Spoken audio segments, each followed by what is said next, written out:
శ్రీగురుభ్యో నమ. హరి ఓం. శ్రీమద్విరాట్ పోతులూరి వీరబ్రహ్మేంద్ర స్వామి వారి మనవరాలు, హనుమనగిరి అచలపీఠ స్థాపకులు శ్రీ శివరామ బ్రహ్మేంద్ర స్వామి వారి కుమార్తె శ్రీ గురుగోవిందమాంబ మహాదేవి జీవిత చరిత్ర సంక్షిప్తముగా. ఓం దేవదేవి మహాదేవి జగన్మాతృస్వరూపిణి శేషబ్రహ్మేశ వామాంకం గోవిందమాంబ నమోస్తుతే. శివరామ బ్రహ్మేంద్ర స్వాముల వారు వీరి ధర్మపత్ని సుబ్బమాంబ గారుల యొక్క కుమార్తె శ్రీ గురుగోవిందమాంబ మహాదేవి. శ్రీ గురుగోవిందమాంబ మహాదేవి అమ్మవారి తల్లిదండ్రులు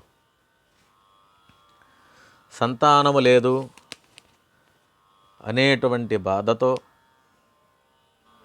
ఎన్నెన్నో వ్రతాలు, పూజలు, నోములు చేసినప్పటికీ సంతాన ప్రాప్తి కలుగక భైరవాద్రి చేరి త్రిముఖ దుర్గాంబను ఆర్తితో ప్రార్థించగా, ప్రసన్నురాలైన దుర్గాంబ, ఓ పుణ్యదంపతులారా, సంతానము కలగలేదని చింతింపకండి. నా అంశతో లోకప్రసిద్ధురాలకు ఒక కుమార్తె మీకు కలుగును. ఆమె మిమ్మలను, లోకులను ఆధ్యాత్మిక భక్తి జ్ఞాన ప్రబోధనలతో సర్వులను ఉద్ధరింపజేసి లోకప్రసిద్ధురాలగును అని వరాన్ని ప్రసాదించింది ఆ తిరుముఖ దుర్గాంబిక. అమ్మవారి వరప్రభావము వలన 1884 సంవత్సరము ఒక సుముహూర్తాన శివరామ బ్రహ్మేంద్ర స్వామి సుబ్బమాంబలకు భైరవాద్రి భైరవకోన క్షేత్ర అధిదేవత దుర్గాంబ అంశమున కుమార్తె జన్మించింది. ఆమెకు గోవిందమాంబ అను నామకరణాన్ని మొనర్చి అల్లారు ముద్దుగా పెంచుకున్నారు. గోవిందమాంబ చిన్నతనము నుండి శివనామ స్మరణ చేస్తూ శివనామము వినిన పరవశించి ఆనందోత్సాహాలతో శివునిపై పాట పాడినా, జోలపాటలు విన్నా ఏడుపు నిలిపి ఊకుట్టుతూ నిద్రించేది. శివలింగమునకు అభిషేకములు, పూజలు ప్రతిరోజు చేసి పువ్వులు, పండ్లు నివేదనములిచ్చి ప్రసాదాలు పంచుతూ ఆటలు ఆడేది. చేతిలో త్రిశూలము ధరించి దుర్గాంబ వలె నాట్యము చేసేది. గోవిందమాంబ ఆటలు చూసి జనులెల్లరూ సంభ్రమాశ్చర్యములతో సంతసించి వెళ్ళేటువంటి వారు. విద్యాభ్యాసము కొరకు బడికి పంపిన ఉపాధ్యాయులకే బోధలు చేసేది. గోవిందమాంబ తన తండ్రి శివరామ బ్రహ్మేంద్ర స్వాముల వారు శిష్యులకు బోధించు బోధనలు శ్రద్ధతో విని పరిపూర్ణ జ్ఞానవంతురాలయ్యను. తల్లి వద్ద సామాన్య లౌకిక విషయాలన్నింటినీ గ్రహించి ఏకాంతము దొరికినప్పుడల్లా ధ్యానంలో నిమగ్నమయ్యేది. ఒకనాడు ధ్యానముద్రలో ఉండగా ఒక నాగసర్పము గోవిందమాంబకు గొడుగు వలె పడగ విప్పి ఆడుచున్నది. ఆ దృశ్యము చూసి మయూరముల నాట్యము చేస్తున్నాయి. దేవతలు పూలవర్షము కురిపించారు. సింహము, లేళ్ళు, గోవులు మొదలగు సాధు క్రూర జంతువులు గోవిందమాంబ ముందు బారులు తీరి కూర్చున్నవి. అది చూసిన జనులెల్లరూ ఈ అమ్మాయి మహామహిమాన్వితురాలు అని సంబోధించి అందరూ కూడా ఆశ్చర్యచకితులై సాక్షాత్తు దుర్గాంబయే అని తలచి గురుభావముతో నమస్కరించి గౌరవించారు. గోవిందమాంబకు వివాహ వయస్సు వచ్చిందని తల్లిదండ్రులు హనుమనగిరి శివరామ బ్రహ్మేంద్ర స్వాముల వారు సుబ్బమాంబలు వివాహ ప్రయత్నము చేయగా, గోవిందమాంబకు వివాహము చేసుకొనుట సంసార బంధనము తగులుకొనుటయే అని ఇష్టము లేకుండెను. జన్మానాం నరజన్మ దుర్లభం అన్నట్లుగా మానవ జన్మ లభించుట భగవంతుని స్మరించి అతనిలో ఐక్యత నొందుటకే అని ఆమె తలచెను. కానీ తల్లిదండ్రుల అభిప్రాయము వేరుగా ఉన్నది. తనకు జన్మనొసంగిన తల్లిదండ్రులను నొప్పింపజాలక వారి ప్రీతికై బ్రహ్మశ్రీ కడియంపాటి యానాదయాచార్యులు వారి ధర్మపత్ని శ్రీమతి కాళికాంబా దంపతులకు కుమారుడైన శేషబ్రహ్మం గారితో 1895 సంవత్సరం వైశాఖ మాస శుభగడియలలో సకల బంధుజన ఆశీర్వాదములతో కారణ జన్మురాలైన గోవిందమాంబ మహాదేవికి వివాహ మహోత్సవము వైభవముగా నిర్వహించారు. ఆ తర్వాత ఆశ్రమ బాధ్యతలు గోవిందమాంబ శేషబ్రహ్మం గారులకు అప్పగించి శివరామ బ్రహ్మేంద్ర స్వాముల వారు పర్యటనలకై బయలుదేరి అనేక గ్రామాలు పర్యటించి అనేక మందిని శిష్యులుగా చేసుకొని దేవాలయ విగ్రహ ప్రతిష్టలు, నాభిశిల, మహాశీతలి, అష్టదిగ్బంధన యంత్రములను ప్రతిష్ఠించి సమాజంలో నెలకొన్న జాతి, మత, కుల వ్యవస్థలను, వైషమ్యాలను, విద్వేషాలను పరిష్కరించి అనేక మందిని శిష్యులుగా చేర్చుకొని అనేక చోట్ల గురుపీఠములను స్థాపించి తిరిగి హనుమనగిరి చేరుకొని కుమార్తె గోవిందమాంబకు పీఠము బాధ్యతలు అప్పగించి మన్మథనామ సంవత్సరము భాద్రపద బహుళ దశమి నాడు సకల శిష్య బంధుమిత్ర జనావళి జగజగధ్వానముల మధ్య శివరామ బ్రహ్మేంద్ర స్వామి వారు సజీవ మహాయోగ సమాధిని నిష్ఠావహించెను. ధర్మపత్ని సుబ్బమాంబయు భర్తను అనుసరించింది. శేషమునేంద్రుడి శాపమును అనుసరించి రెండవ జన్మను కూడా పూర్తి చేసుకున్న బాలవాసుకి తిరిగి భైరవాద్రిలో తపమాచరించుచు శేషమునేంద్రుని చేరగా శేషమునేంద్రుల వారు తిరిగి తన శిష్యుడిగా చేర్చుకొని ఆశీర్వదించారు. గోవిందమాంబ గారు ఆశ్రమ బాధ్యతలు నిర్వర్తించుచు పతిపత్ని ధర్మమున భర్త శేషబ్రహ్మమును సేవించుచు భక్తులకు జ్ఞాన బోధలనర్చుచు వారి కష్టములు, బాధలు, వ్యాధులు నివారించుచు ఆనాటి రోజులలో సరైన వైద్య సదుపాయాలు లేక ముఖ్యంగా గ్రామాలలో ప్రబలే మసూచి, కలరా వంటి వ్యాధులు రాకుండా నివారించుచు భూతప్రేత పిశాచాది కర్మ వ్యాధులతో బాధపడు వారికి నివారణలొనర్చుచు దుర్గాంబగా మహాశక్తిగా కీర్తించబడుచుండగా గోవిందమాంబ శేషబ్రహ్మం గారికి ఒక సుపుత్రుడు జన్మించెను. ఆ బాలునకు గురుబ్రహ్మ గురురాగ చక్రవర్తి అను నామకరణమనర్చి అల్లారుముద్దుగా పెంచుకున్నారు. ఆ బాలుడు దినదిన ప్రవర్ధమానుడై సకల శాస్త్రములలో విద్యావంతుడై తల్లిదండ్రుల వద్ద గురుపీఠమునకు సంబంధించిన అన్ని భక్తి, జ్ఞాన, ఆధ్యాత్మిక శాస్త్రములను క్షుణ్ణంగా గ్రహించి తాతగారైన శివరామ బ్రహ్మేంద్ర స్వామి వారిని మించిన యోగిగా సుప్రసిద్ధి పొందెను. కుమారునికి యుక్త వయస్సు రాగా గోవిందమాంబ తన తండ్రి శివరామ బ్రహ్మేంద్ర స్వాముల వారి శిష్యుడైన కృష్ణా జిల్లా తిరువూరు మండలం వామకుంట్ల గ్రామ నివాసి శ్రీరాముడుకు గురుబ్రహ్మేంద్ర స్వామి పుత్రిక సుందరముతో వివాహము జరిపించి ఆశ్రమ బాధ్యతలు కూడా అప్పగించారు.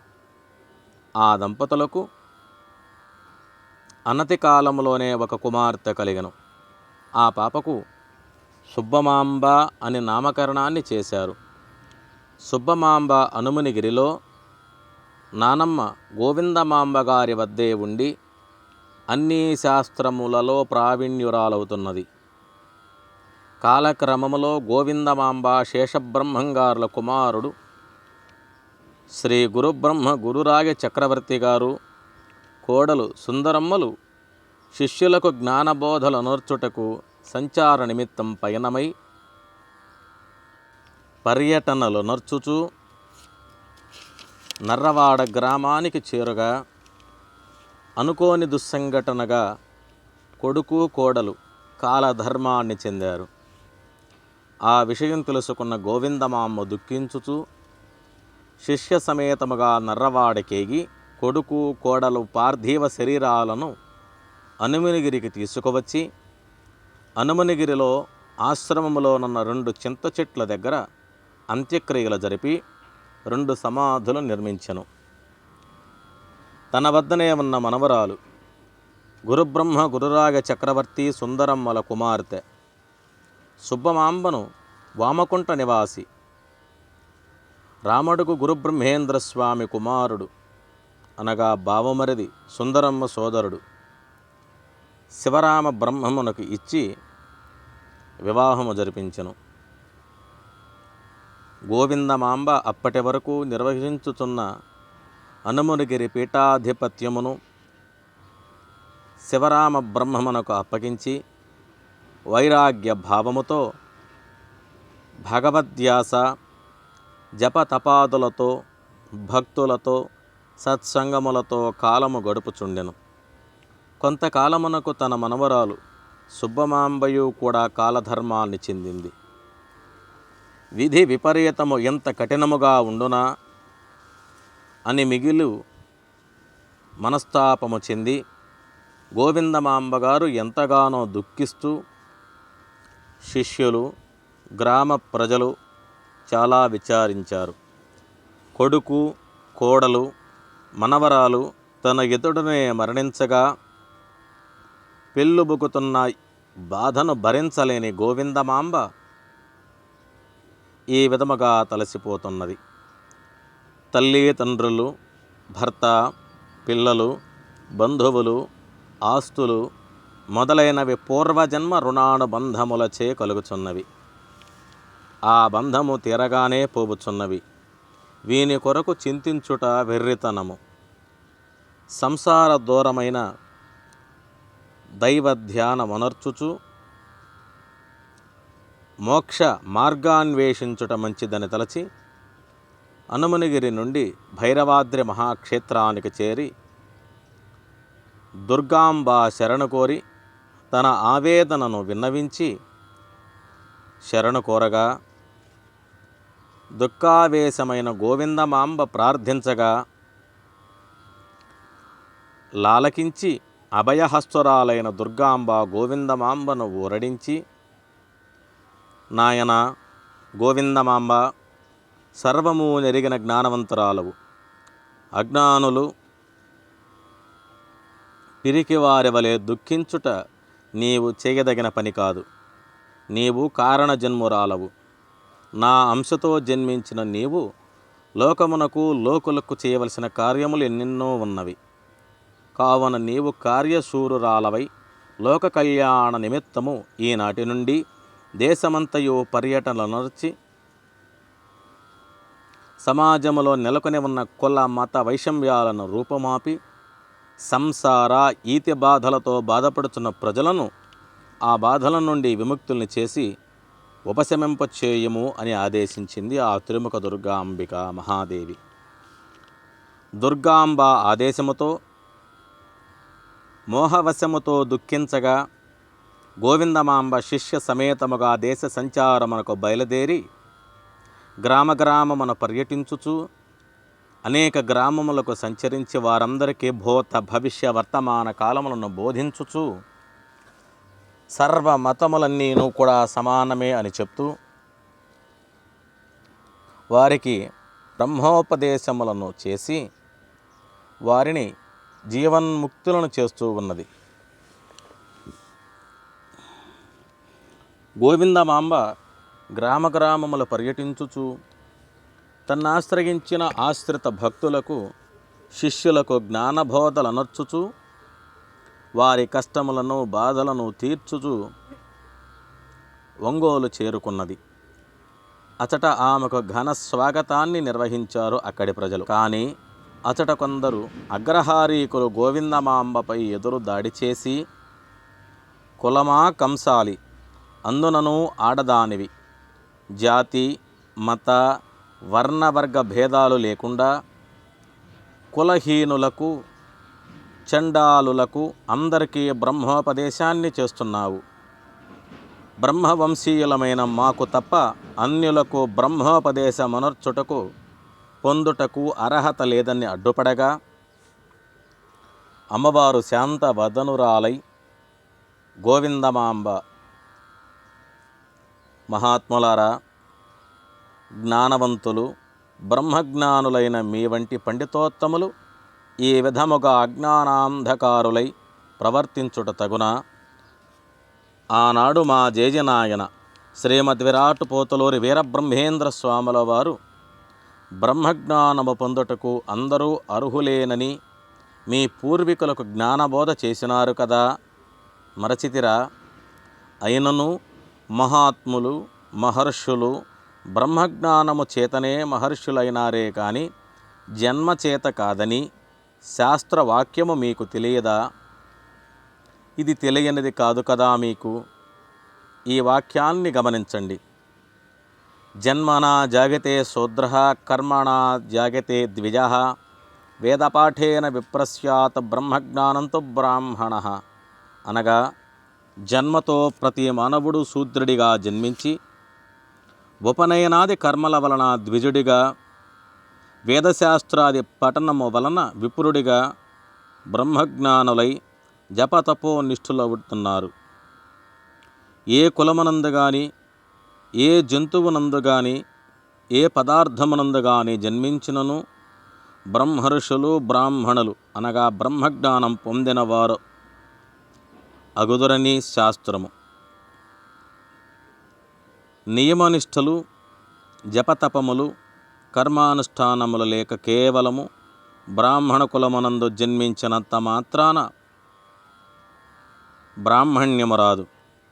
అట్టి అనుష్ఠానములు విస్మరించిన వారు జాతి మత కుల చండాలుర కన్నా హీనులని శాస్త్రవచనములు. కాగా అగ్రకులజులమని అహంకరించుచు మీ జన్మ వృత్తాంతములు మీ గోత్ర ఋషులుగా వ్యవహరించు మీ గోత్ర ఋషుల జన్మ వృత్తాంతములను మీరు గమనించండి.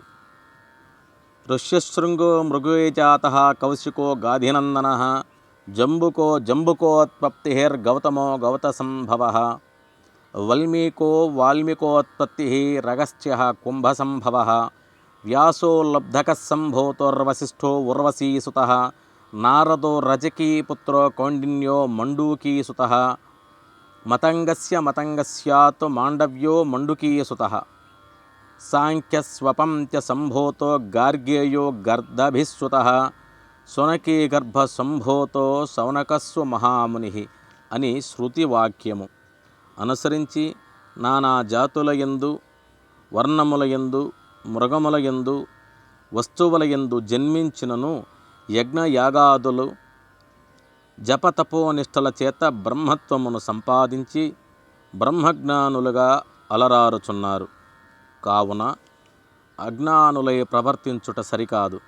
అయినను స్త్రీలకు బ్రహ్మ విద్య బ్రహ్మోపదేశమనర్చుటకు అర్హత లేదంటారా? మీరు ప్రతినిత్యము ధ్యానించు గాయత్రీ మంత్రమునకు అధిష్టాన దేవత స్త్రీమూర్తి కాదా అని తగిన విధముగా వారికి సమాధానమివ్వగా, గర్వము తగ్గి అజ్ఞానము వీడిన అగ్రహారీకులు గోవిందమాంబకు నమస్కరించి తమ అజ్ఞానమును అహంకారమును వీడి మా తప్పిదమును మన్నింపమని క్షమాపణలు కోరి శ్రీ గురు గోవిందమాంబ మహాదేవికి జై జై అంటూ జయజయధ్వానాలు పలికి అమ్మవారిని ఘనముగా స్వాగతించారు. ఈ విధముగా శ్రీ గురు గోవిందమాంబ మహాదేవి సత్సంగము భజనలతో నుండగా ఒక మూగ బాలుని తీసుకొని వచ్చి గోవిందమాంబ పాదములపై ఉంచి రక్షించమని ప్రార్థించగా, గోవిందమాంబ ఆ బాలుని చేత ఓం నమఃశివాయ అను మంత్రమును పలికించగానే ఆ బాలుడి తల్లిదండ్రులు సంతసించి గోవిందమాంబ మహిమలను వేణోళ్ళ కొనియాడుతూ నమస్కరించారు. ఆ వార్త ఒంగోలు పట్టణమంతయు వ్యాపించి ప్రజలు తండోపతండాలుగా వచ్చి గోవిందమాంబను నమస్కరించుకొని ఆశీర్వాదములు పొంది గోవిందమాంబ జ్ఞానోపదేశములు నర్చి సంతృప్తిపరిచింది వాళ్ళందరికీ కూడాను.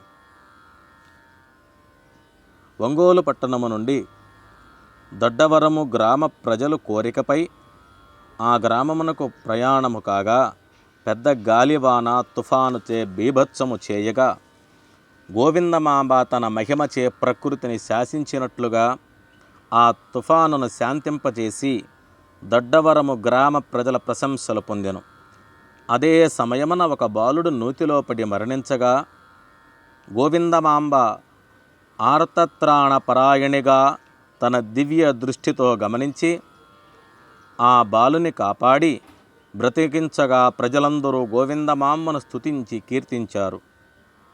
దొడ్డవరము నుండి నరసరావుపేట చేరి అచట తన తండ్రి గారి శిష్యుడైన ఒక జమీందారు గారి ఆతిథ్యమును స్వీకరించి ప్రజలకు జ్ఞానబోధలు నర్చి అచ్చట నుండి సత్తెనపల్లి చేరి ఆ గ్రామములోనున్న కలరా, మసూచి వంటి వ్యాధుల నుండి ప్రజలను కాపాడింది. అదే విధముగా పెద్దపాళెం గ్రామములో కూడా వ్యాధులను తరిమి ప్రజలను కాపాడింది.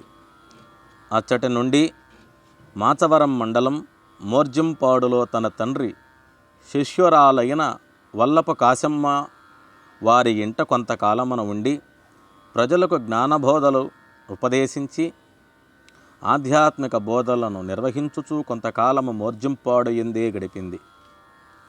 గోవిందమాంబ మహాదేవి మహిమలు విన్న వినుకొండ వాస్తవ్యులు, కంచెర్ల వీరభద్రాచార్యులు మరియు అనేక మంది భక్తులు మోర్జింపాడు వచ్చి గోవిందమాంబ వారి వద్ద ఉపదేశాలు పొంది శిష్యులవుతున్నారు. ఈ విధముగా కొంత కాలము జరిగిన పిదప గోవిందమాంబ గారు అనేక మంది శిష్యులకు ఉపదేశములు ఇస్తూ ముక్తి పదాన పయనించుటకు అవకాశము కల్పించింది. భగవంతుడు తనను భూమిపైకి పంపించిన బాధ్యత పూర్తయినదేమోనని తలచి గోవిందమాంబ గారు తన శిష్యులను పిలిచి, నాయనలారా, నాకు కాలమాసన్నమైనది కావున మా పూర్వుల వలనే నేనును సజీవ మహాయోగ సమాధి నిష్టను వహించదలుచుకుంటున్నాను. కావున సత్వరమే సమాధిని నిర్మించండి అని ఆదేశించింది. అమ్మ ఎడబాటును భరించలేని శిష్యులు ఆవేదన చెందినను అమ్మ ఆదేశానుసారము శిష్యులు గోవిందమాంబ గారి సజీవ మహాయోగ సమాధికి నిర్మాణాన్ని చేపట్టి మోర్జంపాడు గ్రామమునకు ఉత్తర దిశలో ఈశాన్య భాగమున సమాధిని నిర్మించారు. ఈ వార్తను తెలుసుకున్న గోవిందమాంబ గారి భక్తులు, శిష్యులు, అభిమానులు తండోపతండాలుగా అమ్మవారి సన్నిధి చేరిరి. ఆనాడు తారణనామ సంవత్సరము ఆషాఢమాస శుద్ధ సప్తమి పుబ్బా నక్షత్రము మంగళవారం 27/6 నెల 1944 సంవత్సరములో శ్రీ గురుగోవిందమాంబ మహాదేవి అందరి ఆదేశానుసారముగా శ్రీ గురుగోవిందమాంబ మహాదేవి అందరి ఆవేదనను ఊరడించి వారందరికీ తన చివరి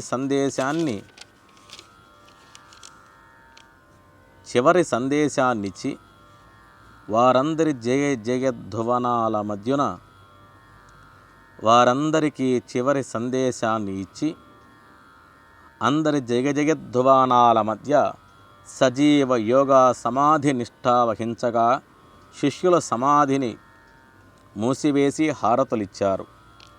గోవిందమాంబ సజీవ మహాయోగ సమాధిని నిష్ఠావహించిన తదుపరి గురుపీఠ బాధ్యతలను అమ్మవారి శిష్యులు కంచెర్ల వీరభద్రాచార్యులు ఆధిపత్యాన్ని వహించారు.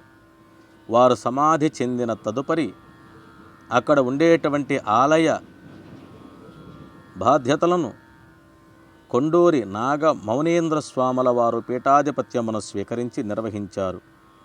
ఆనాటి నుండి ఈనాటి వరకు కూడా అనువంశికంగా కొండూరి వారి వంశీకులే పీఠాధిపత్య బాధ్యతలను నిర్వహిస్తూ ఉన్నారు. నేటికి శ్రీ గురుగోవిందమాంబ మహాదేవి సజీవ మహాయోగ సమాధిని దర్శించు వారికి అవివాహితులకు శీఘ్రమే వివాహములు, సత్సంతానములు, దీర్ఘవ్యాధిగ్రస్తులకు సంపూర్ణ ఆయురారోగ్యములు కలిగి జన్మరాహిత్యమై ముక్తిని పొంది జీవిస్తున్నారు. శ్రీ గురు గోవిందమాంబ మహాదేవి మహిమలను భక్తులకు తెలిపి అమ్మకు మంగళహారతలు అందజేసి ఆశీస్సులను పొంది తరించండి. శుభం భవతు. జై గురు గోవిందమాంబ మహాదేవికి జై. శుభం భవతు. సర్వే జనా సుఖినో భవంతు. మంగళం మహతు. జై గురు గోవిందమాంబ మహాదేవ్యై నమో నమః.